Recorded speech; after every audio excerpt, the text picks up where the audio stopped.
When the work days wind down and the questions begin, do I have enough? Where do I even fit in? From savings to spending, from risk to reward, it's time to make a plan you can't ignore. From Medicare choices to income that lasts, we're building your future from lessons of the past. Making your money make sense, that's Mike. Guiding your future so your days feel right. Helping Hillary brings care to your door with heart and compassion and so much more. Social security. Hey everybody, welcome back to Beyond the Nest Egg. I am your co-host Hillary Bailey, also known as Helping You Out Hillary, and my co-host is Michael Parker, making your money make sense, Mike. And you know, here on Beyond the Nest Egg, we talk about everything in retirement and beyond. Healthcare, finances, and today we are going to talk about real estate. Why, you wonder? Well, a lot of seniors towards the end of life, they have to sell their home. And sometimes that takes a very special person who knows how to deal with seniors and all the emotions that they go through when selling a home. So today our guest, who I'm super excited to have on, is Christi Finnell. So she is a senior real estate agent, but she also has a very special certification that I believe she told me, what is it, Christi, 150 people across the U.S. have? Yes. Okay. 4 people in Houston have the certification. Right. So we're going to get started with Miss Christi, and I'm going to ask her how she got started with seniors in real estate. Thank you so much for having me. Absolutely. So I got started in real estate kind of the traditional way. I really don't even know what little bug got in my soul that said you need to be a real estate agent, but I listened to it and became an agent in 2019, right before COVID hit. So that was fun. Oh. And like, welcome to real estate. You're busy immediately. And I traditional real estate is where I started, but I have always had a passion for seniors and had a seniors ministry before I was even in real estate and felt like seniors was supposed to be a part of my life, but not completely sure how it fit in. For like 10 seconds, I thought, well, maybe I'm supposed to work in the senior living communities. And, 10 seconds later, I was like, nope, that wasn't it. That's not it. Volunteering is just fine. Yeah. And necessary, by the way. Yes, it is. So it just, God kind of revealed that path to me a little later on as I kind of got introduced to different senior clients and the challenges that they were up against. And one in particular that just really broke my heart in so many different ways because she faced just about every challenge that one would face as a senior, downsizing and, transitioning into those later years. She had Parkinson's, congestive heart failure. Her husband wasn't really doing well either. They had multiple properties. Their finances were not in good shape at all. And the first big challenge that we came up against was her husband was in and out of the hospital. She had no idea how to get into their bank account. Oh, my. She had never been in the bank account, paid a bill, didn't know what anything looked like. And husband goes in the hospital and she gets her electric cut off because she doesn't know how to pay and doesn't know how to get online and get into the account and all of the things. And so... Do you find that common, Christi? Yes. Okay. That is, and it's that generation, right? Yeah. The husband really was man of the house. He took care of everything. There was no need in her eyes at that particular time to know any of these things. Right. And so husband's kind of fast tracking, trying to show her how to get into the accounts, get the passwords down, which they did have a book that had some passwords, thank goodness. So please do that. But it's, that was my first inkling of we need to prepare. We need to educate ourselves on things that we need to take care of in the event we lose a spouse. Yes. Right? Yep. Nobody's promised tomorrow. I lost a spouse several years ago, and it was not easy. And I am grateful today that I had life insurance. How many people get life insurance just Yes. early on, right out of the gate, right? You're just talking Christi, Michael's you speaking language. my language right now. So You don't get life insurance, but something told me, God, thank you, get life insurance. And man. he passed one day after that 12-month Oh my waiting period. goodness. So What a listen to blessing. that inner voice Yeah. that is yeah. speaking. But so getting all of her finances in order. And as we were doing that, I thought, you know what? Let's just get a transfer of deed on death on these 4 properties because we don't know what tomorrow looks like. I know based on what I've seen, literally anything could happen. I was fortunate enough to be working with the title company that works kind of all the time.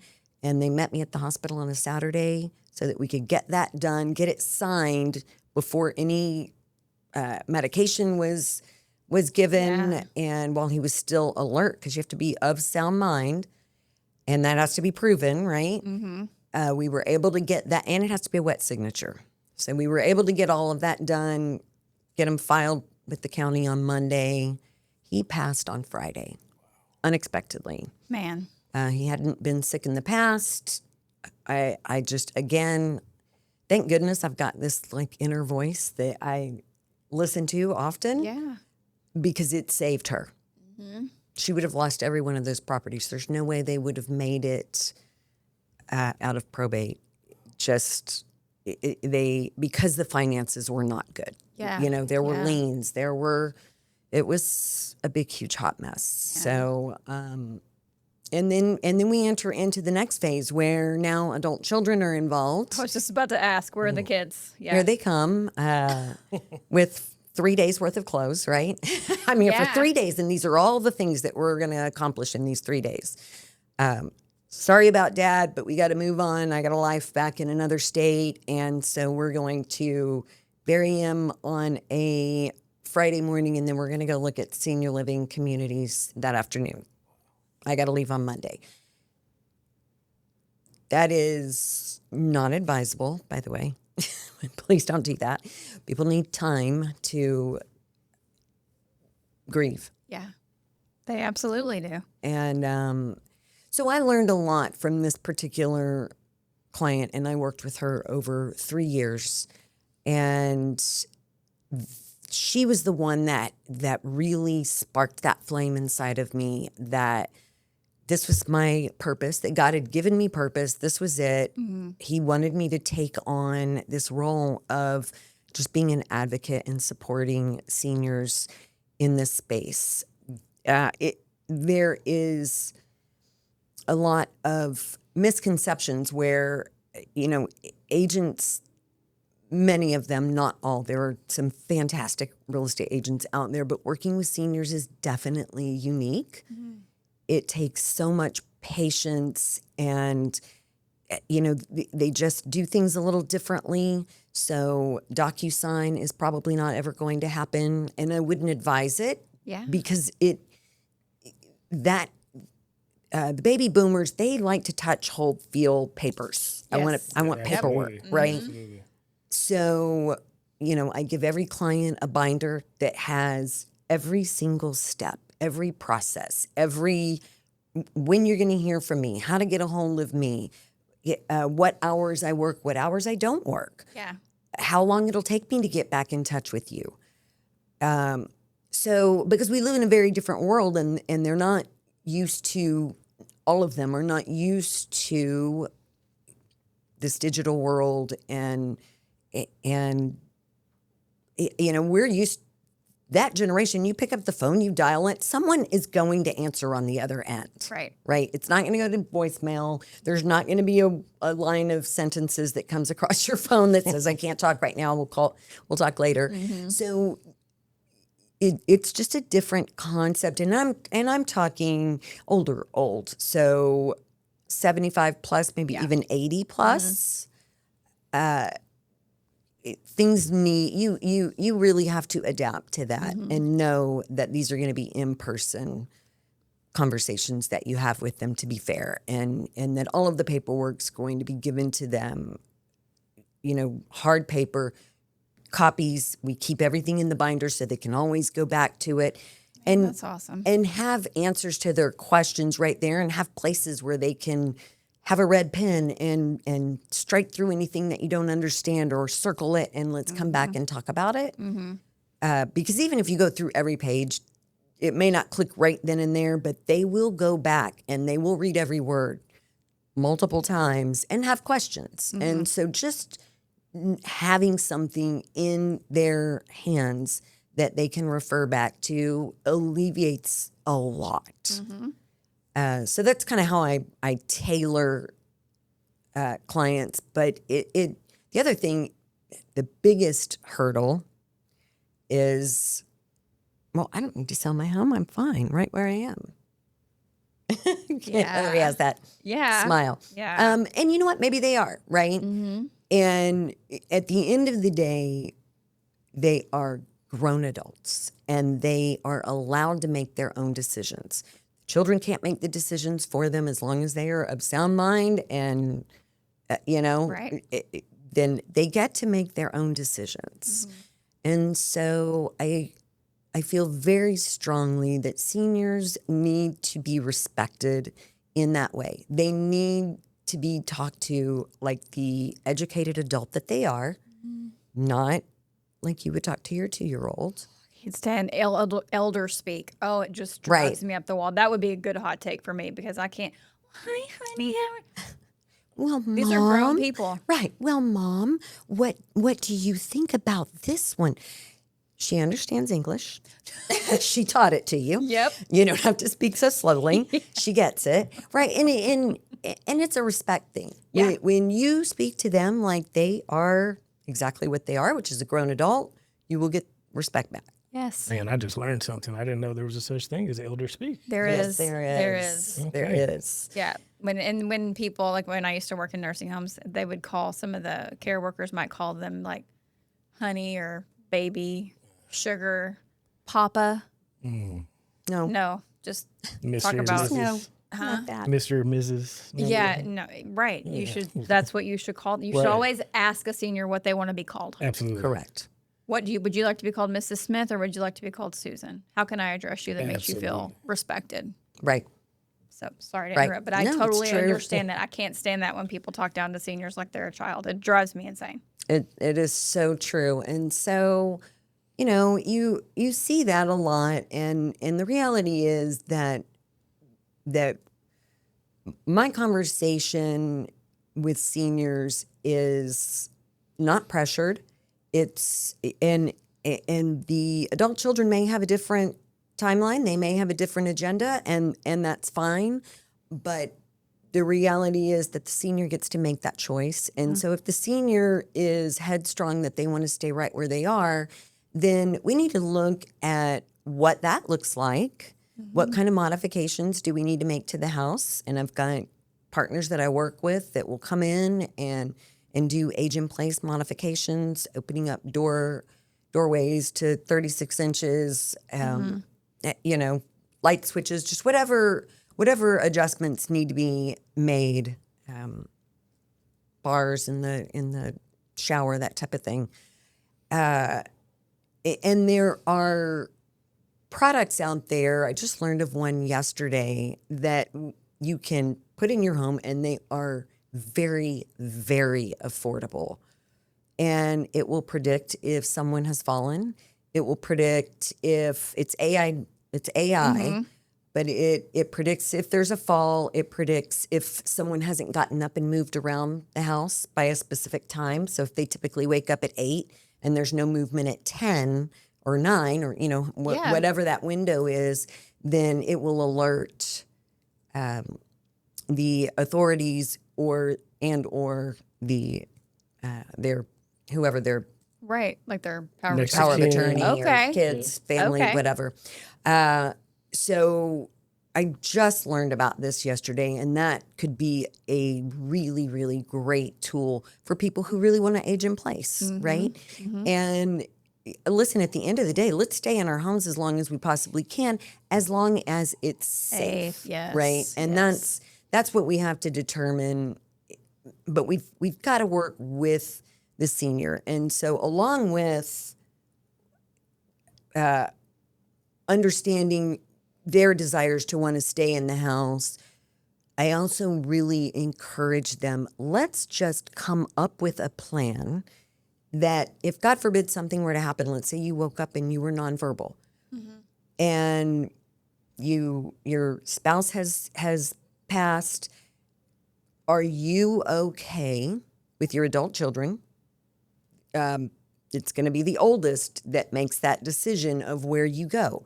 Some people have a great relationship with the oldest. Some people don't have a great relationship with the oldest. Yeah. If you don't, and you don't have things in writing, let's get it in writing, because that's who's picking where you're going. Right. And when we're reacting, there isn't always a whole lot of time for searching out the perfect senior community. Right. Right. So it's really important that that they understand all of the different options, but that we just put together a plan. Doesn't have to be implemented, right, until we're Right. ready. But at least everybody knows what you want, Yeah. you know? Yes. Because the reality is 75% of us will need long-term care Yes. at some point in our life.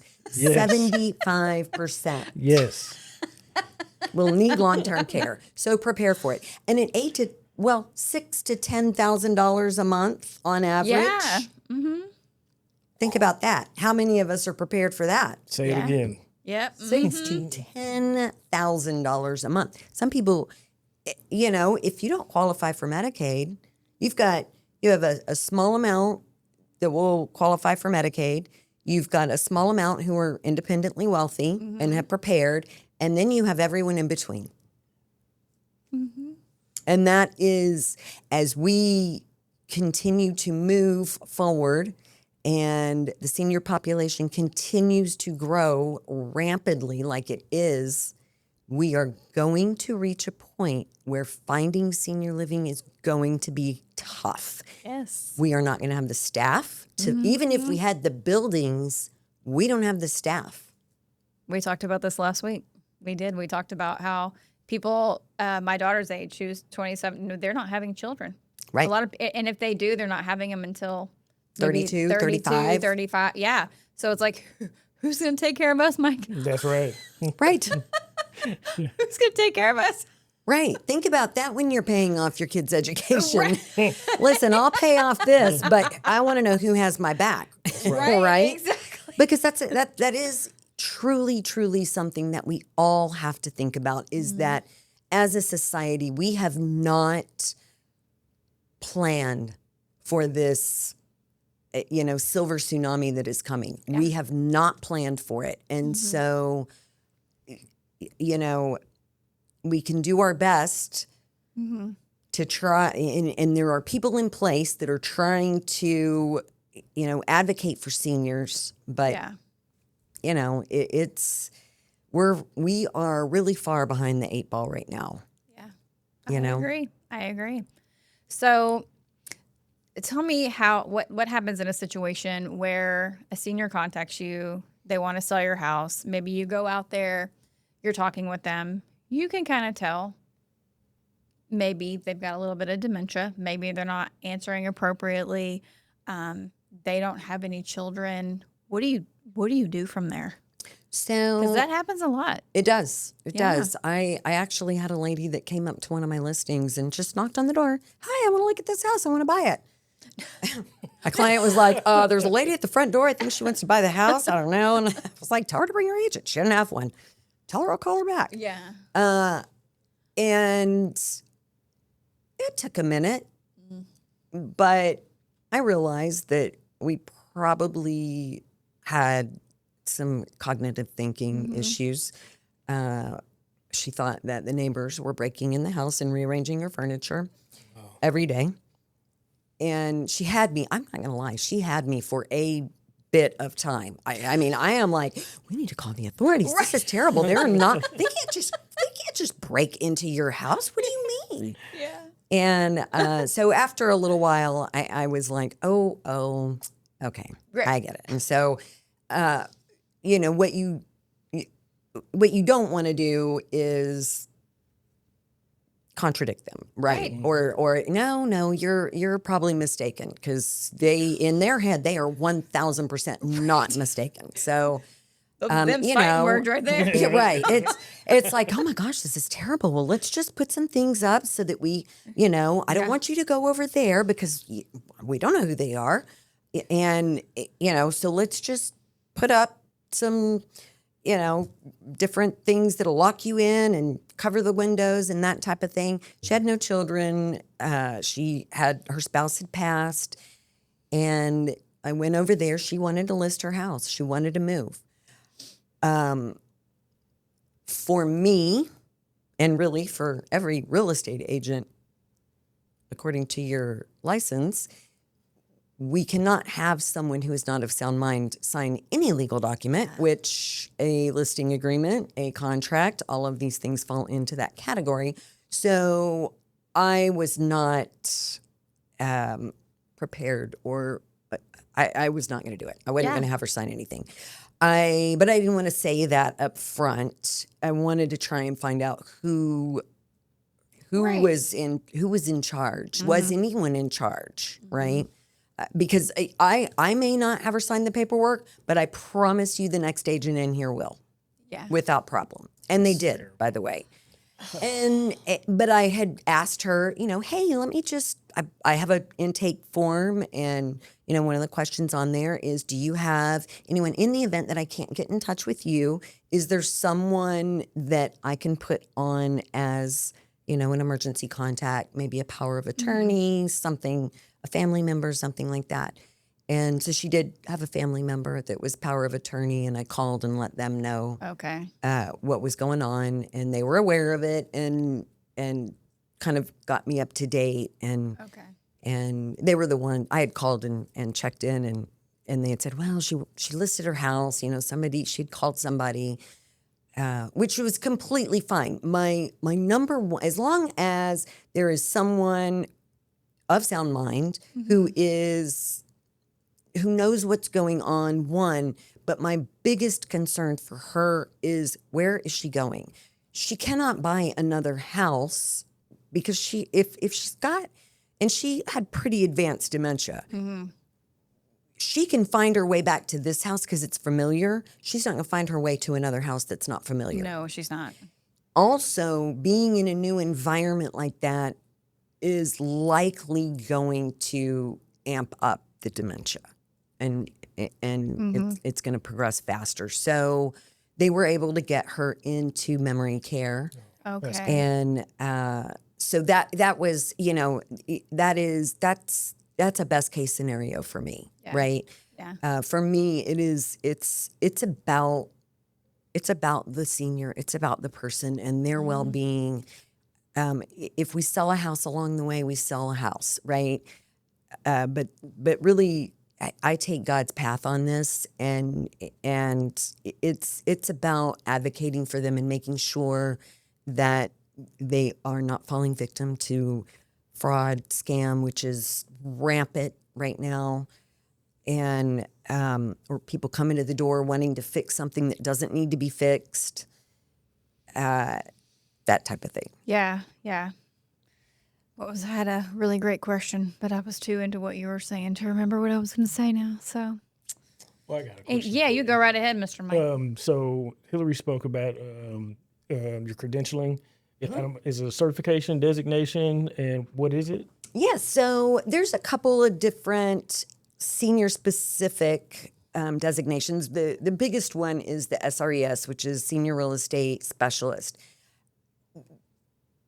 I mean, there's thousands of agents that have that designation. It's a 2-day course. Take a test at the end. They'll usually help you out if you need help. Most of it's common sense, but just in case. I have that.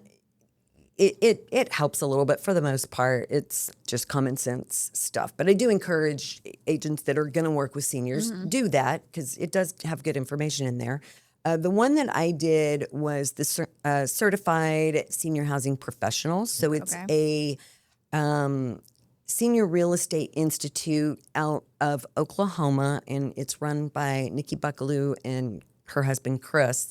And they specifically work with seniors. They decided, kind of my same thought process, that there was a need for agents that could fully be educated on the best practices and the best way to communicate with seniors, and really diving into that geriatric psychology of how their mind is thinking and the best communication tactics to take with them. And so it is very intense.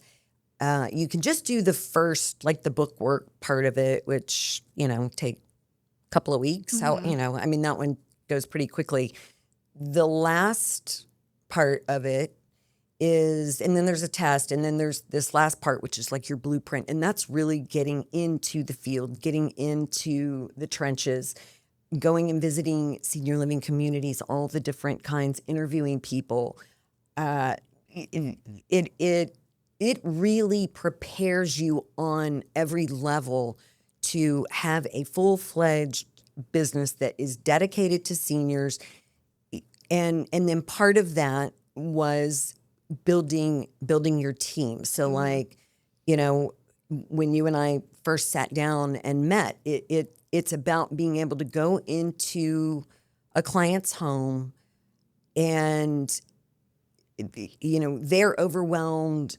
The adult children are overwhelmed. Nobody knows where to start. Typically, something has happened. Someone's gotten sick. There's been a passing or hurt.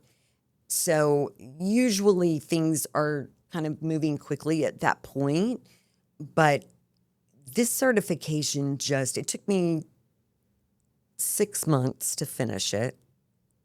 And that's 6 months of, I was not busy at the time. It's like God just paused everything and said, I want you to do this course. Here's your time to do it. And I'm going to make sure that you're not distracted, because I'm easily distracted. So I'm just going to smooth your calendar out so that you can finish it. And I'm so glad that I did, because the information that I got out of that, and mind you, I think in any industry, we're forever learning, right? Yes, absolutely. And so it's important that you don't just take this class and go, oh, well, I'm fully educated. I know how to do it all. We don't ever know how to do all of it, right? There's always going to be someone smarter than you, someone who knows more than you. That's why you collaborate. That's why you network and get people on your team. But the idea is to have kind of a one-stop shop where they can come and I'm the hub, and we've got an organizer, a move manager, senior placement, in-home health care, people that are available to do any kind of modifications to the home so that you can age in place if that's an option. So having these people on my team that I'm working with, because I'm very much a huge advocate for pick a lane and then stay there. Yeah. You don't have to be all things to all people, and I think that when we start saying, oh, well, gosh, I could do that also, and then there's another form of income, and I could do that. That's easy. I can do that. So now we've got all our hands in all these different places, but we're not doing great at what we were designed to do, that thing that our original road. So I try and stay in my lane and let everybody else do their lane, right? Because that's what they're professionals with. And it makes for such just a much more pleasant experience, right? When we're not trying to piecemeal things together, everyone is talking to each other. Everyone knows what's happening. If they're moving into senior living, allowing them to be able to meet with senior placement. And, I've got a couple of incredible senior placement people that just truly know all the different communities. But it's not just about the community. It's what does that particular community have to offer for this particular person based on whatever phase of life they're in and whatever challenges they may be working with, right? Definitely one size does not fit all in that area. Yes. That's what I know about that lane. One size does not fit all. So that's what that designation really helped create an entire package, and they have got more education videos, downsizing education than I could educate myself on something new almost every day, right? Well, from what I'm hearing, Christi, is that you're not a real estate agent just for seniors. It sounds like you're a senior advisor, right? That's what I hear, right? You're offering a whole lot more than just, help them, downsize or find a new place. You are everything in that wheelhouse. Right. There's a lot for you to, you even spoke about legal stuff, right? And I love that. When I heard Todd, all I thought was, Jennifer Casey. How many times I've heard a Todd transfer a deed on death? I had to deal with that with my family as well. So, when I'm And hearing it's a you- lifesaver. It can be a Absolutely. lifesaver. And then I hear you talk about long-term care. I'm like, man, there's so many nuggets that you're able to bring to a family. So I hear advisor. That's what I hear. Right. Yep, absolutely. So, talking to adult children that are my age, what is the most important piece of paperwork for a real estate agent? So, say my mom has everything zipped up. Thank you, Mom. Thank you for having it all zipped up and beautiful for me. I love you for that. Little bow. But if they don't have it zipped up, what do they need to zip this up beautifully for their children so things go smoothly if they are no longer able to make choices for themselves? So, they need all of their financial paperwork put together, all of their estate stuff put together. First and foremost is your POA. Right.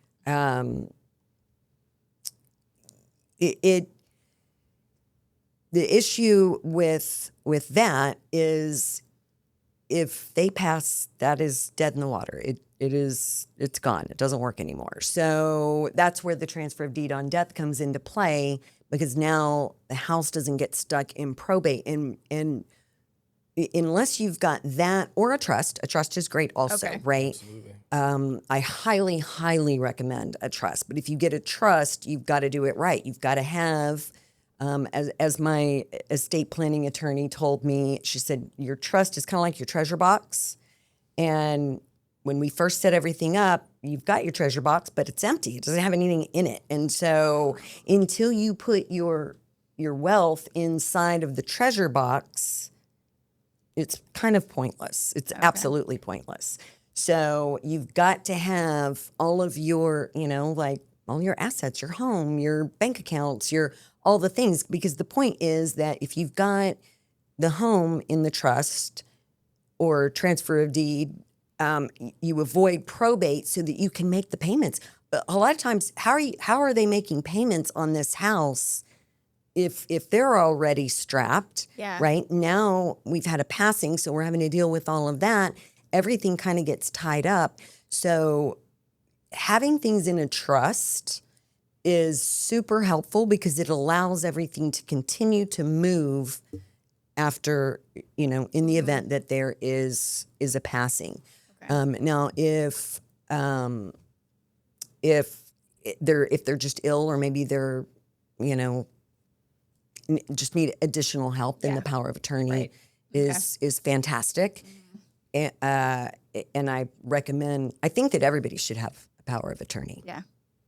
Oh, You know, absolutely. medical power of Oh, attorney. yes. I mean, you need to have these things. It is important, and it's so easy for us to go on about life like I'm not old enough for that. Yeah. Listen, death does not discriminate. No, it doesn't. Illness does not discriminate. It doesn't care how old you are. It doesn't care what nationality you are. It doesn't care how much money you have. These things do not discriminate. So have your paperwork in order. All of us should, right? Because we don't know what tomorrow brings. And you know, even, you know, we talked about life insurance. Even the smallest little life insurance policy will make a huge difference in the event of a catastrophe, right? Absolutely. Yep. So yeah, I a power of attorney I think would be the number one piece Okay. of paper. So I imagine you deal with a lot of emotional situations. A lot of tears, maybe from seniors who don't want to sell their house, or maybe feel like they're being forced to do it because of their kiddos. So how do you navigate a situation like that? Or do you have an example of how you have navigated it in the past? So it is difficult. And again, I think that it starts with conversations. Often seniors think that they want to stay in that home because that home, if you think about it, that is their safety, right? That's where that they feel secure in their home. That's where all their memories were made. That's where they look around and, you know, they see all of their stuff, and every little itty bitty tiny thing, regardless of how small it is, has some sort of a meaning Yeah. to seniors, right? These next generations, they aren't as emotional, you know. We don't necessarily have those emotional ties to things. Right. So many people are minimalists now, right? They go in, they're like, Mom, I don't want Yes. any of this stuff. Are you kidding me? So what I tell the adult children is, you know, pick your timing on these conversations because they're tough. Yeah. But let's do it like, you know, let's go out and have some coffee and, hey, Mom, so how's everything going? You know, how's the house coming? You know, it seems like there's a few things that maybe are getting a little hard to handle. Or is there anything that you need help with, that you want my help with? And kind of asking the questions. And, you know, what would it look like if you moved into something that maybe didn't have as much maintenance, you know, that still allowed you to have your independence, and reiterating with them that it's important to me that you remain independent as long as possible. Yeah. That's important to me. And I want you to know that you are in charge of your decisions. We're going to make decisions together. You know, let's make them together, but you are ultimately in charge of these decisions. And, you know, if they start kind of going sideways and, well, I don't want to sell the house. All right. Okay. That's fine. That is perfectly fine. I completely understand. Tell me what your first memory is about the house. Like what is the best memory that you have about this house? Start kind of allowing them to reflect, because what ends up happening is as we age, right, from toddlers on up until like say age 65-ish, we're moving in a forward direction. Everything is going forward motion. What's next? We're planning for the future. As we hit those older years, now we start to go backwards. Now we're starting to reminisce. We're starting to remember, and we want to think about the good old days. We want to think about when things were, you know, easy, and so allowing them to tell these stories, asking them the questions. Tell me about your first car. Tell me, break it up a little bit, and as opposed to just, hey, so, you left the stove on 3 times last week, and I'm really kind of getting worried, and Dad fell a couple of times and didn't tell anybody, and we're really getting worried, and we think it's time that we sell the house, and so we've all been thinking. So now it looks like everybody's like collaborating behind their back, coming up with a plan, and ultimately it's probably not going to go super smooth going that route. Yeah. So pick your timing, reminisce, ask questions. Don't force anything. Ultimately, what we want to do is we want to make it their idea. And sometimes maybe you're not going to get anywhere. Maybe it is going to cause a fight every time you bring it up, right? But it needs to happen. It doesn't mean that you just have to be okay with them being in danger if that's the case, right? There are other ways. So often bringing in a third party, somebody who's not related to the situation, can really help, and they'll listen a little more. Allowing them, if they were willing to go and look at senior living communities and aligning them up. I've got some just incredible partners that are just they're great communicators. They love their seniors, and they will drive them around, go have lunch at all these different communities, allow them to see what happens there, because there is a misconception that in these communities, it's an institution. People are drooling on themselves. They don't move you. Nobody's, you're not, you'll push the call button and no one's going to come. And, it smells like urine as soon as you walk in the front door. I'm not saying that there aren't places like that, because there are, but they are not all like that, right? There are options, and there are options in multiple different price points. So, you don't just have, that doesn't just fall in the $10,000 a month price plan. Right. There are some great communities that are geared towards seniors. And one of the most alarming statistics that I found that a lot of seniors really connect with is that isolation is one of the leading causes of dementia. So we want our independence, but if we're sitting at home and we're not going out and being with friends and being with community, we start to isolate ourselves, and maybe not even realize it. Maybe we don't even realize that we're doing it. I do that myself. I'm like really comfortable in my own little space, and I just want to stay right here. I don't want to go out there. So I absolutely get it, but community is very important with seniors, very important, and so sometimes just letting them see that, hey, would you be open to just looking and seeing what it looks like to have, a community? There's independent living out there that is incredibly reasonably priced. Absolutely. Yes, there is. And offers care if needed, right? Not so much to take care of, right? Yeah. But you still have your independence. You still have your house and your front door, and so there are options. Yes, there is. Don't give up, and it's not a short game. If you think you're going to walk in on a Friday and have the conversation, and by Sunday or Monday, an agent's there putting a sign in the yard, it's probably not going to happen. Yeah.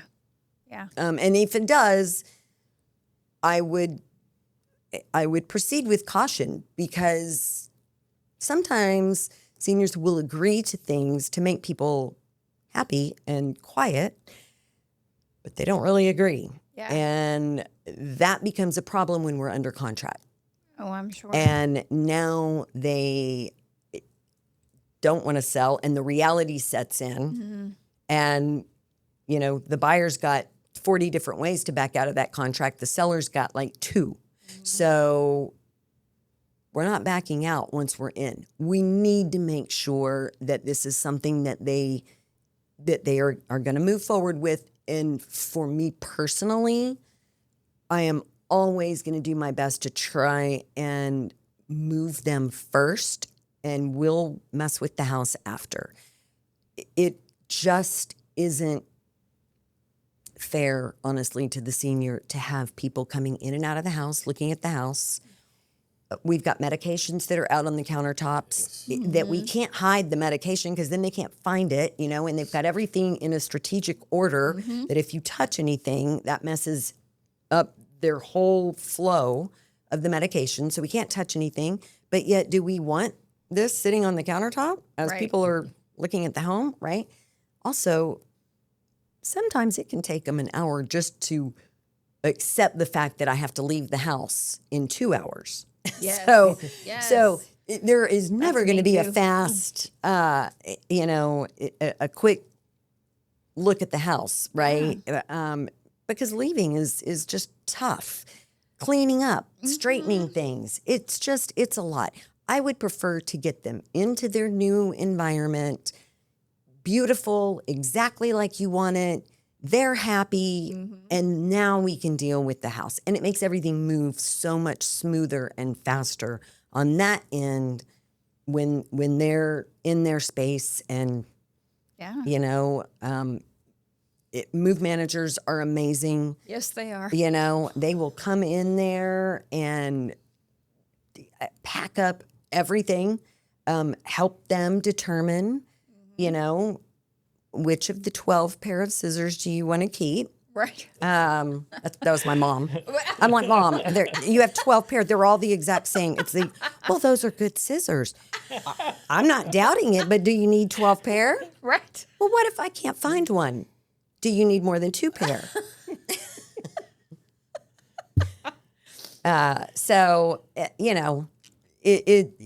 Move managers highly recommend because they just have the patience to pick everything up, and because there's a story. Yeah. With everything. And just keep in mind that managers typically charge by the hour, so they are happy to sit there and go through every single piece. However, you might want to try and shuffle through some of those things ahead of time with family and get a jump start. And so that's another thing that I offer my clients is a downsizing guide to get them started. Where do we even begin? Let's start with piles, right? Yeah. This pile are things that I want to keep. This pile I want to give to people, and this pile needs to be donated, and then trash. So if downsizing is even just a thought process, there's your homework. Okay. Start organizing. Start going through that, cup cabinet. How many traveling cups do we have? Right. Man, that's great information. Yeah, it is. It is amazing information. I don't have any more questions. What about you, Mike? Do you have anything that you want to? I do have a couple. Let's do it. So the first one I was going to ask is how often do you find yourself in positions where you may recommend somebody work with an investor, right? Maybe the house is kind of, I'd say torn up a little bit, and, probably not going to be a good idea to try and just, plant a flag and try to sell it. So how often do you find yourself in situations like that? So that is an excellent question. Quite a bit, right? One of the biggest factors of seniors moving is that the house has gotten too much for them, right? So maintenance hasn't really happened. So with one client, they had a house over in Katy, and it had foundation issues. I mean, it had cracks in the walls like this. I always am going to present all of the options because I think that it's important that they have all of the information possible to make the smartest decision. Yeah. And it needs to be a decision with all appropriate parties involved to make, right? and it's going to depend on circumstances. So investors are fantastic. Some of them. I like I'm that. gonna preface that with some of them. That's fair. Some of them are great, right? And so for someone who needs to act quickly, maybe they're sick or they've been hurt or something has happened where they really need that money quickly. You can do a 2-week turnaround, and they're going to take it as is, where is, meaning that they even if there's stuff that they didn't want that they left in the house, the investors will get rid of it for you. So there is that option. But there is the option of, or could we come in and do renovations and capitalize on that? Because at the end of the day, for me, in most situations, this is their last card, right? We need every penny out of this house we can possibly get. So if I feel like we could potentially end up with more money in their pocket, then we'll look at this route. But going that direction, there are things that you have to keep in mind. You want to make sure you've got a great location, right? Because if we're gonna, the renovators that I work with, they wouldn't pay until they got to the closing table. So that's a huge positive. But we still want a fast turnaround, right? I mean, there is a timeline on that. I think it's like 6 months. But we need to be able to sell it quickly. So you've got to look at all those variables, right? How much are we putting in and what can we sell it for? Because if we're putting in $30,000, I want to make at least 60 on the back end. Yeah. To be worth my time and effort, right? Absolutely. So then there's that option, and then just putting in an MLS and seeing kind of what the market is willing to do. My hesitation with investors is that it's going to be pennies on the dollar. They're investors. They're there to make money. They're not there to put money in your pocket. So keep that in mind. Again, some are better than others. It's math, right? Yeah. You got to do the math and see what makes the most sense. But ultimately, for me, it's going to be what puts the most money in their pocket based on their current situation. Now, on that note, I mean, do you ever find yourself in a position where maybe reverse mortgage is a recommendation, right? Yeah, because so to be fair, reverse mortgages have gotten kind of a stigma about them, They right? have a really bad stigma. And however, reverse mortgages can honestly be a great tool in some situations, just like everything else, right? Absolutely. And so I think that it's really important, and that's where you just need to have an agent that has an open mind and understands that it's a program. It wasn't made to fit everyone, but it was made to fit some people, and for some people, it worked perfectly, right? But working with a good lender who also understands reverse mortgage, and I'm sure you can validate that not all of them are experts. Absolutely. In the reverse mortgage. Or then the other flip side of that is, do we want to use the equity from the home up front and get ourselves moved into our new place, right? And so then there's that option, which, I think everything has to be looked at, and that's when you've got a good agent is when you've got someone who's giving you options and isn't just walking in with, this is how things are going to go, this is what we're going to do. You need to sell it to this investor over here. I mean, if that's your first go-to, that would be a red flag for me. I have to admit, I was asking those questions on purpose, and I love the way that you answered them. Just being able to put it all in front of somebody, and that goes back to what I said earlier. I think you're an advisor. I don't see you as an agent, just from what I'm hearing. So I love how you responded to each and every question. Thank you.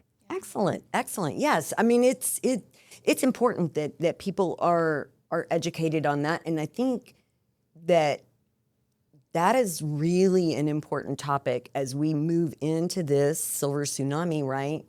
That people truly understand these programs that are out there and how they can help them, and don't just take what social media or the news or your friend or the neighbor or whatever said about it. Do your own due diligence. Yes. Talk to somebody who is specialized in that. Because I've asked lenders about, using the equity in their home, and some of them will go, oh, no, they can't do that. It's not legal in Texas. Well, there are programs out there specific to seniors, right? Mm-hmm. And, I'm not a lender. I stay in my lane. So I always refer those questions to the lender. If you want details, you're going to have to talk to a lender. I just know of the programs, and that in certain situations, these programs can be incredibly helpful. Sweet. Thank you. Yeah. So reach out to Mike. He can help you out with answer all those questions for you. There you go. On those reverse mortgages and HELOC and.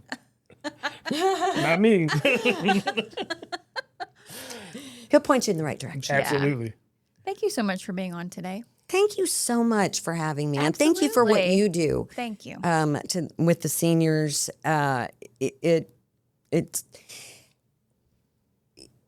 it takes a village, and I just really want to reach out to people out there, not just seniors, not just the adult children, but the professionals that are out there, and tell you, like, educate yourself.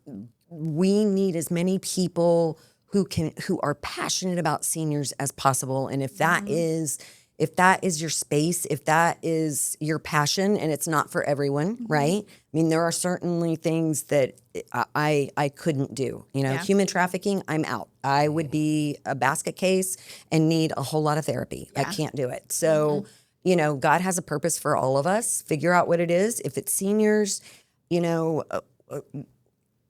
there is a need. Yeah. Yeah. Well, if you could I would love for you to take a moment and tell people into that camera right there where they can get a hold of you. Yeah. So I am actually currently working on my website, but there's a landing page up, which is ChristiFinnell.com. And so you can reach me there. You can reach me on social media as well. Or you can call me, 832-480-2621. All right. Guys, thank you so much again for joining us on Beyond the Nest Egg, and we will see you next time.